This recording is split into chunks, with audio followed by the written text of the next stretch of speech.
சமூக வலைதள செய்திகளை வழங்குவதற்காக மகேஷ் காத்திருக்கிறார்.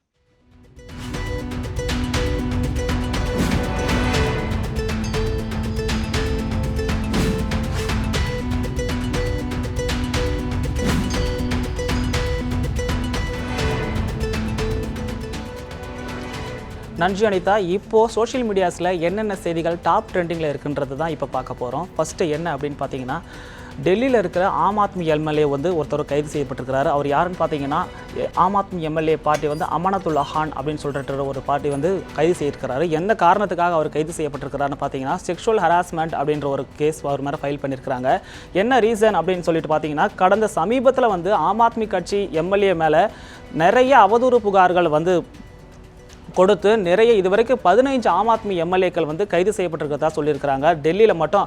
அது மட்டும் இல்லாமல் டெல்லி முதலமைச்சர் அரவிந்த் கெஜ்ரிவால் மேலே வந்து ஒரு ஃபைல் வந்து கேஸ் ஃபைல் பண்ணியிருக்கிறாங்க.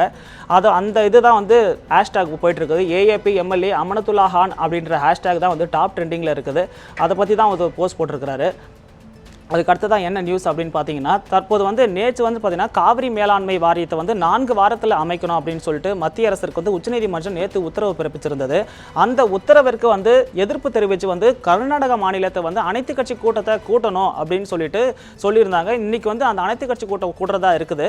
அந்த அனைத்து கட்சி கூட்டத்தில் வந்து கர்நாடகாவில் இருக்கிற பிஜேபி வந்து கலந்துக்கல, நாங்கள் அந்த கட்சி அந்த இது வந்து புறக்கணிக்க போகிறோம் அப்படின்னு சொல்லிட்டு தான் அந்த போட்டிருக்கிறாங்க. BJP to boycott all party meets on SC order அப்படின்னு சொல்லிட்டு அங்க இருக்கிற பிஜேபியை சேர்ந்தவங்க வந்து அந்த அனைத்து கட்சி கூட்டத்தை புறக்கணிக்கிறது அந்த செய்தியை வந்து ட்வீட் பண்ணிட்டு இருக்காங்க. அந்த செய்தி வந்து ட்ரெண்டிங் ஆகிட்டு இருக்கு.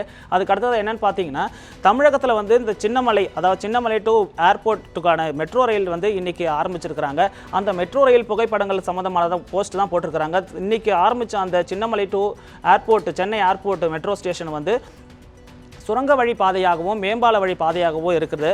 அந்த மெட்ரோ ரயில் சேவை தொடங்கப்பட்டதால் பார்த்தீங்கன்னா சென்னையில் வந்து டிராஃபிக் வந்து குறைய வாய்ப்பு இருக்கிறது. இது வந்து எங்களுக்கு மகிழ்ச்சி அளிப்பதாக வந்து நிறைய பேர் வந்து ஷேர் போஸ்ட் எல்லாமே போட்டுட்ருக்கிறாங்க.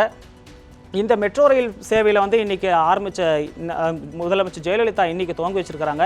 அந்த நிகழ்ச்சியில் பார்த்தீங்கன்னா மத்திய அமைச்சரும் பொன் ராதாகிருஷ்ணன் 2 பேருமே இணைஞ்சு ஓப்பன் பண்ணியிருக்கிறாங்க.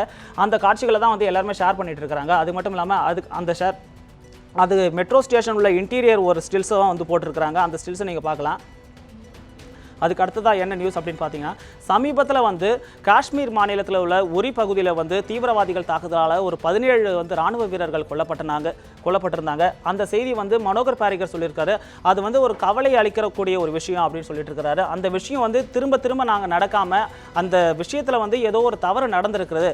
அந்த தவறு நடந்திருக்கிற பட்சத்தில் வந்து நாங்கள் கடுமையான நடவடிக்கை எடுப்போம் அப்படின்னு சொல்லிட்டு மத்திய அமைச்சர் மனோகர் பாரிகர் சொல்லியிருக்கிறாரு. அவர் தான் அந்த இங்கே போட்டிருக்கிற நியூஸை தான் வந்து அவர் ஷேர் பண்ணியிருக்கிறாரு. அதே மாதிரி இந்த சம்பவம் வந்து திரும்ப நடக்காத மாதிரி நாங்கள் கடுமையான நடவடிக்கை எடுப்போம், கண்டிப்பாக எடுப்போம் அப்படின்னு சொல்லிட்டு இருக்காரு. இந்த மாதிரி செய்திகள் தான் வந்து தற்போது டாப் ட்ரெண்டிங்கில் இருக்கு. அனிதா.